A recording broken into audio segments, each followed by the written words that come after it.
All right, what else is going on?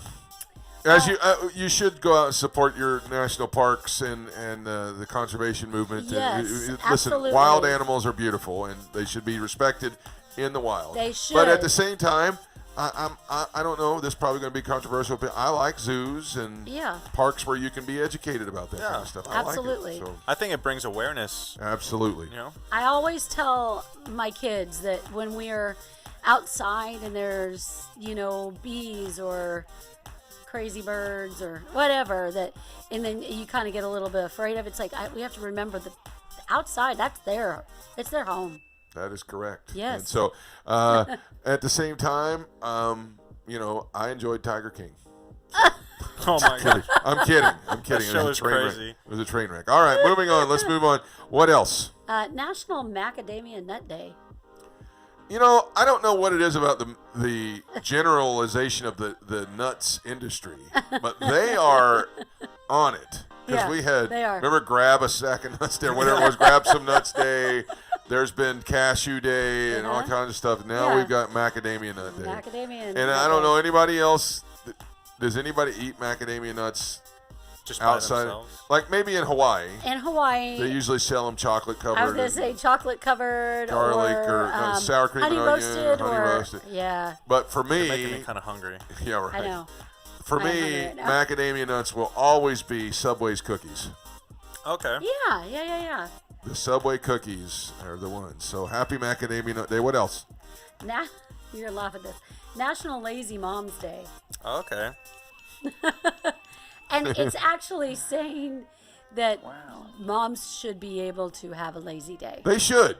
Absolutely. Yeah.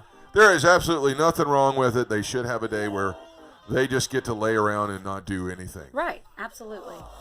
And have the kids, do the laundry and the dishes and take the trash out. I mean, I'm not saying that the moms I don't think kids should be doing laundry. It'll all come out older 5 kids. sizes too small. And pink. Pink, yeah. Well, they could at least Stuff throw like that, it in the washer. Okay. Yeah. I thought Mother's Day was Lazy Mom Day. I mean, gosh. moms want to dress up their kids and dress up themselves. You can't really be lazy on Mom's Day. That's true. All right. Mother's Day. Moving on. What else? Moving on. National College Colors Day. So. Well, I wish I would have known that. I know. Because I'm wearing the wrong color. You are.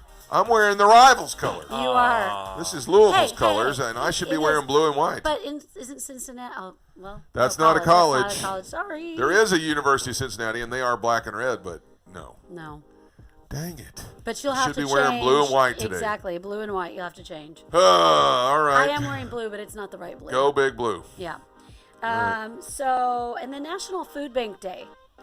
Important. Very important. I would say I could read what they have, to how to observe it, but I'd say donate to your National Food Bank. I was going to say, Food Bank. Wherever you're watching or wherever you're listening to us from, why don't you just make it a point? Today's the day to do it. It's National Food Bank Day. Yes. Grab something, some canned foods or whatever, take it to your... Take them to a food bank. Or if you say, I can't get out there and do it, get online. Google will tell you anything. Yes. Find out where the local one is and make a donation today. Exactly. Or even at your own church, you know what I mean? Yeah. I mean, we have one at Direction Church. Yeah, we do. We have a little pantry that we keep in there for have helped people when the time is the crunch is happening. So all right, let's talk about something else as we move along. I know that Luke sent us a very interesting article, and it's kind of a buzz topic right now. A lot of folks talking about the Mandela effect. Have you heard of the Mandela effect? If you have, drop in the comments below and give us your best example of the Mandela effect. If some of you are thinking, what in the world is it? So, I've heard a theory that it's like parallel universes type of thing. Like, it happened in a parallel universe, and it like bled over into here. So what it is, it's that you remember something a certain way, or a large majority of people remember something a certain way, but it turns out that it was actually slightly different. Give us an example of that. So an example is that, like Looney Tunes, right? Well, wait a minute. What? Give the example of why is it called the Mandela effect? Okay, so it's called the Mandela effect because there's a lot of people that remember Nelson Mandela dying in prison. Right. And That is correct. That's what most people think. Yeah, a lot of people think that Mandela died, but the thing is he's alive. Well, actually, I think he is dead now. Now. But he was alive. He lived a full life. And he became the president of South Africa. Yes. So, but most people say, no, I remember him dying in jail. Yeah. I know that he died in jail. Yes. Yeah. And the answer to that is wrong. Yeah, it's wrong. It's wrong. Nelson Mandela became the president of South Africa. He was released. It was a big deal. A lot of people remember that. And he became a very big, even larger voice to the civil rights movement and equal rights around the world after that. And so, anyway, because people do remember him dying in jail, now there are other things that people remember incorrectly. Right. Yeah, so they named it after him. One of them is like the way Looney Tunes is spelled. It's Looney or NY. Yeah, but a lot of people think it's Toons. Yeah, right? Isn't it? No, it's Tunes. Yeah. See? That's not true. Yeah, it's Looney Tunes. It's not like cartoons, Toones, but tunes like music, Yeah, Tune. Looney Tunes, like Tunes. But they don't sing. Yeah, some of them do. Yeah, they do. It's not a. It's not a musical. primarily sing. No. Strange, right? Like here's another good one. Curious George. Oh boy. Didn't have a tail. Yeah, that's true. I remember that. Right. Yeah, because Peyton loved Looney Curious, Tunes. he Curious didn't George. like that. Yeah, So- he did. Or the Monopoly Man. A lot of people think he's got like a monocle, right? Yeah. No monocle. Now, hold on a minute. I remember Ace Ventura specifically making fun of the guy because of the monocle See? and saying, "I'm the Monopoly guy." You know, that's not true. Yeah, so there was no monocle originally. Wow. So yeah, the Interesting. Mandela effect. It's It's very popular. I did see that there's a movie out right now that's like one of those instant Amazon type movies where it's called the Mandela effect, and what it is it is a way that they have covered up things that they don't want people to. okay. That it actually did happen that way, but Yeah. then shadow governments, shadow governments have covered up what really happened. So there it is. So wow. So our second question to you down below. Hit us up in the comments right now and tell us what is something that you remember that the Mandela effect has told you is otherwise. Right. So drop your favorite example below. All right. Yeah. Today we're going to continue on part 2 with our special guest, Tina Konkin, our relationship expert, and she's going to be sharing and continuing on with her show today, or with her interview and her information today, which has been life-changing so far. We hope that you're getting a lot out of it. So let's get to part 2 of our interview with relationship expert from Relationship Lifeline, Tina Konkin. Marriage. We left off talking with her about how that really when the infidelity happened with her husband, it wasn't just about restoring trust, because the trust had to be placed in the Lord and God, and she just needed to start loving again. And she was telling us some really good wisdom about safety and how that began to apply. So Tina, as that started to apply to your marriage, we were talking about safety and safe environment. Where did it go from there? Well, that's where we kind of developed, which now we do at Relationship Lifeline, a way to rebuild. Okay, and so we called it the R3, and now it's a 6-week program. It's also an intensive 3-day program, but we knew our relationship needed to get safe again, and that in order to create safety, what were the steps we were going to have to take so this would not repeat itself? Mm-hmm. Anything that you don't resolve, Brent, I think you know this as a pastor, anything we don't resolve comes back to haunt us, comes back up, and so it's one thing to say, I want to make a decision to be healthy, but then if you don't eat right, if you're trying to get physically healthy,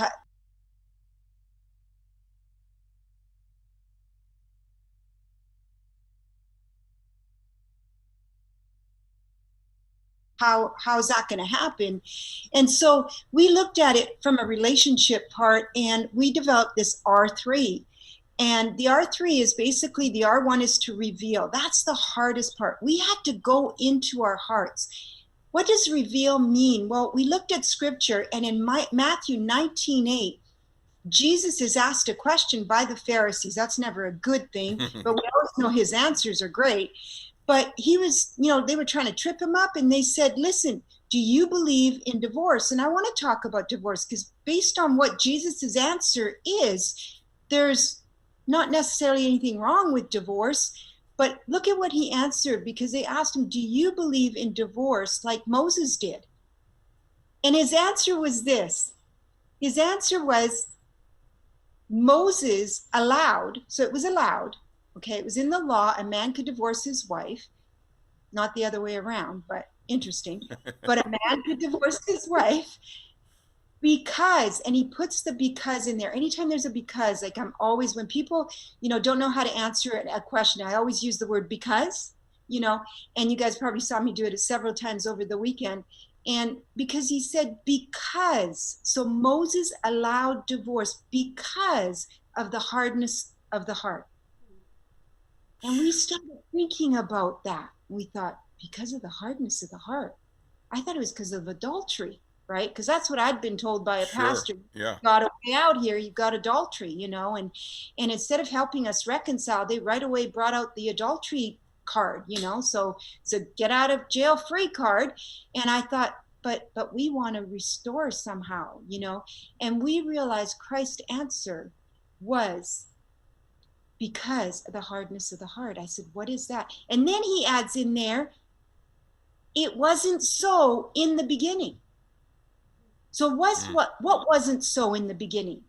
Well, probably divorce. But the other thing that wasn't so in the beginning, we were never created for the hardness of the heart. Oh my gosh, I know, so good. Isn't that good? I know we both are friends with Dr. Caroline Leaf, and she goes into the neurology of that, into the brain work of that. We weren't created to have these toxic emotions and toxic thoughts. Yeah. So that's the hardness of the heart.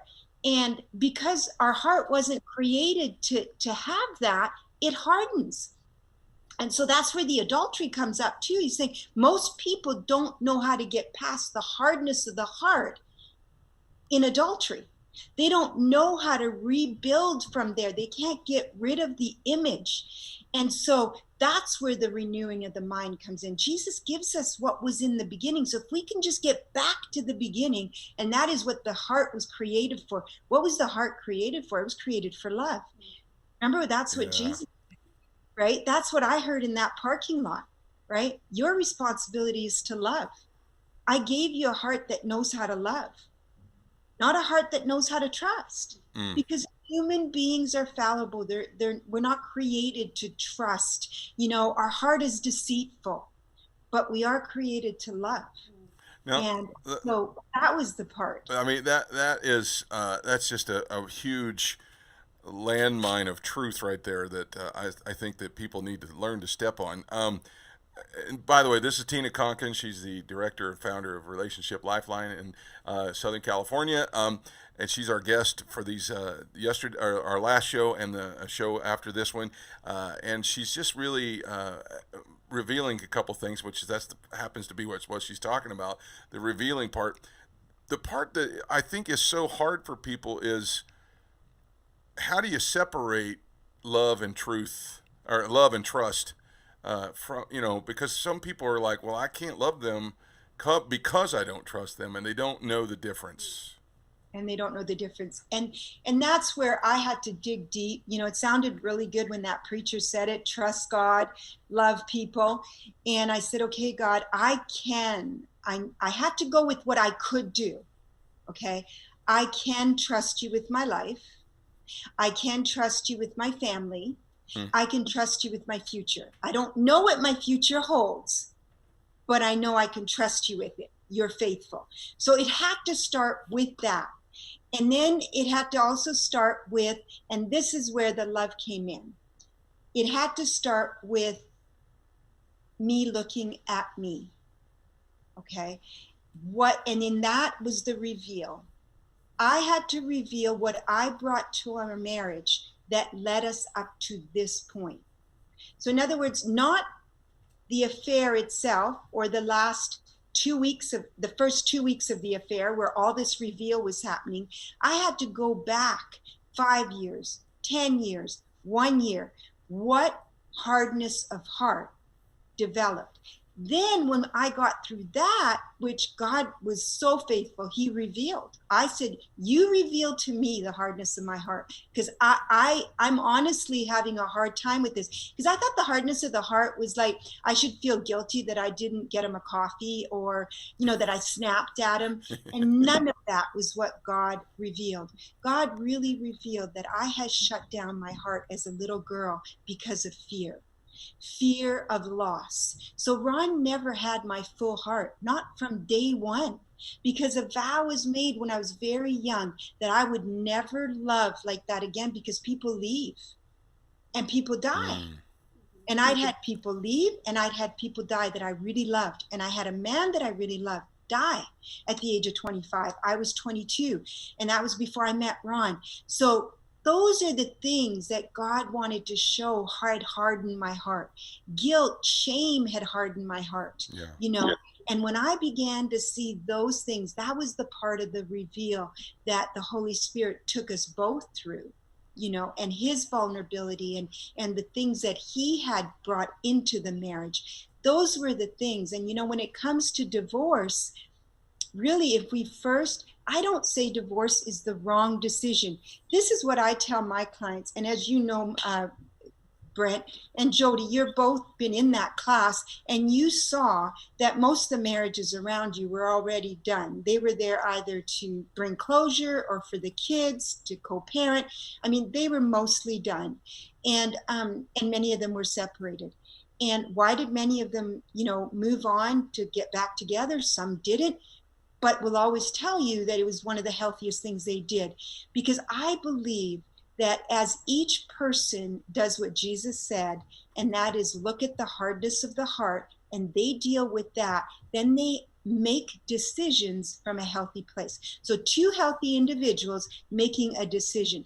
And if divorce is still the decision that comes from a healthy place, not resentment, not anger, not rejection, not abandonment, not shame, not I'm not good enough for you, you deserve better, all those, all that rhetoric that happens, then we can begin that R2, which is the rewrite. We need to rewrite our story from a healthy place. Now, I know that that some of the criticism you took over the book was that you were telling your side of the story, but almost everybody took that as like Ron got off without having to do that. Like, oh, he didn't have to reveal anything, and you're just taking yourself as a doormat, like an abusive situation and stuff like that. But really, in order for this to work and move on, both of you have to do that, right? It's for both folks to reveal things. And we both did, even though he never demanded it. He never asked for it. He never said, look what you did, nothing like that. What I was criticized for is because they said the exact words that were used was, you are shaming the victim. Okay, well, right there, that would trigger me, because I don't believe that any adult, I don't care what has been done to you, ever. If you are an adult, you are not a victim. You might be a victim of a drunk driver in that moment, but now life goes on. What are you going to do with it? If you've survived that, you have to decide, am I going to live a victim to that 5-minute accident, even though now I've got a messed up back, even though now maybe I can't drive anymore? Whatever it is, you're left with the decision. And I believe only children are powerless because they don't have the power of decision. And so I don't believe I was a victim because I was an adult. I had to decide how I was going to live a healthy life post-affair. Yeah. All right. So what they accused me of was victim shaming, and I wasn't victim shaming at all. But the point still stands is that Ron did. It wasn't like, oh, yes, you go and figure that out over there. I'm innocent. No, it takes both. I know when Jody and I went through, there were times where we sat and I can tell you the exercises that they do there are incredible. But when we went through, there was one that stumped me. I to this day don't know why. I'm still always trying to figure that out. Believe it or not, that comes up a lot in my own thinking of why did I respond the way that I did. And there are what? We are programmed from what we saw, heard, and experienced, which is why the reveal is so important. It's like you said, you get stumped. Yeah. And so that's the point that I was trying to get to, is that this is not just one. If your marriage is truly going to work out, then you both have to go and discover the things about yourselves that are in there that you don't even know are there. And I know some people kind of go, well, what's the point of knowing about it? Well, that's what's causing you to stumble and have these problems to begin with. Tina, this is such great stuff. And as we start to move into the rewriting, we've just got 2 minutes, but I want to set up the next show to talk about the rewriting process. Is that we can reframe what happened to us to be something we can build from. Yes, you can't change the past, but you can rewrite how you feel about it. Compassion changes your perspective. I had to have compassion for my marriage, for me, for my husband, for our family. I had to go there with compassion, or I wouldn't have been able to forgive. And of course, the R3 is to renew. And I love that, because that's making it better than it ever was. Well, and that's where we're going to have to pick up for the next program, because one of the most powerful things for me in that was the renewing and the forgiveness part. That was such a powerful thing. We're going to get to that in the next program. This is Tina Konkin. She is a great friend of the show, great friend of the program, a great friend of Jody and I. She's been a valuable resource for us more than a couple of times. And we are in the process of having her on for 3 straight shows of absolute direction, where she's really pouring into us ways in order to rebuild our marriages. There's the information on the screen. It's tinakonkin.com.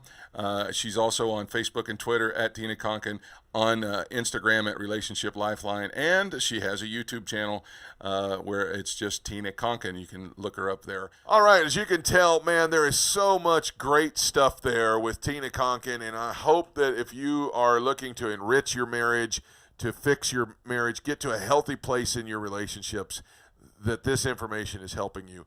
If you want to continue on with us Monday on Labor Day, I know it's Labor Day and a lot of folks will be laying around, but we will be here on the show on Monday to wrap up our Absolute Direction series with Tina Konkin, and she's going to be really dropping some more knowledge on how to enrich your marriages. Until then, I hope that you found what you're looking for today, that you expanded your search and stopped for directions. Have a great day, everyone.